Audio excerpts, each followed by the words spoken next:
तर America Israel हल्ल्यामध्ये इराणचे सर्वोच्च नेते अयातुल्ला अली खामेनी यांच्या मृत्यूनंतर आता त्यांचा उत्तराधिकारी कोण असा सवाल उपस्थित झालाय। खामेनींच्या जवळच्या सल्लागारांना गार्डियन काउन्सिल्स असं म्हटलं जातं। मात्र शनिवारी झालेल्या हल्ल्यानंतर या गार्डियन काउन्सिलमधले किती जण हे जिवंत आहेत याचबाबत शंका आहे। 87 वर्षांच्या खामेनींनी अजून आपल्या उत्तराधिकाऱ्याची घोषणाही केलेली नव्हती। याआधी खामेनींचा मुलगा मोस्तबा खामेनींच्या नावाची प्रामुख्याने चर्चा होती। त्याशिवाय इस्लामिक रिपब्लिकचे संस्थापक रुबुल्लाह खामेनींचा नातू हसन खामेनी आणि इतर मौलवींच्या नावाची देखील चर्चा होती। मात्र आता नेमकं कोण उत्तराधिकारी असणार हे पाहणं महत्त्वाचं असेल।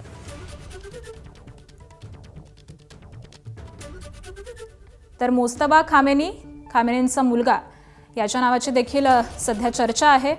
हसन खोमेनी रुबुल्लाह खोमेनींचा मुलगा आहे, तो देखील उत्तराधिकारी असू शकतो अशी चर्चा आहे। त्यानंतर अरिलेजा आराफी वरिष्ठ मौलवी आहेत ते, त्याबरोबरच होज्जत उल इस्लाम मोहसेन खोमेनींचे सल्लागार,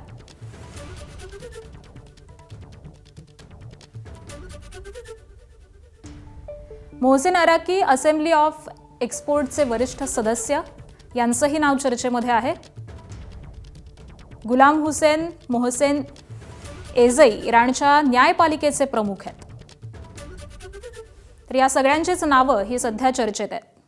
तर तेहरानमधील खामेनींच्या घरावरील एअर स्ट्राईकचे फोटो हे देखील आता जारी करण्यात आलेले आहेत।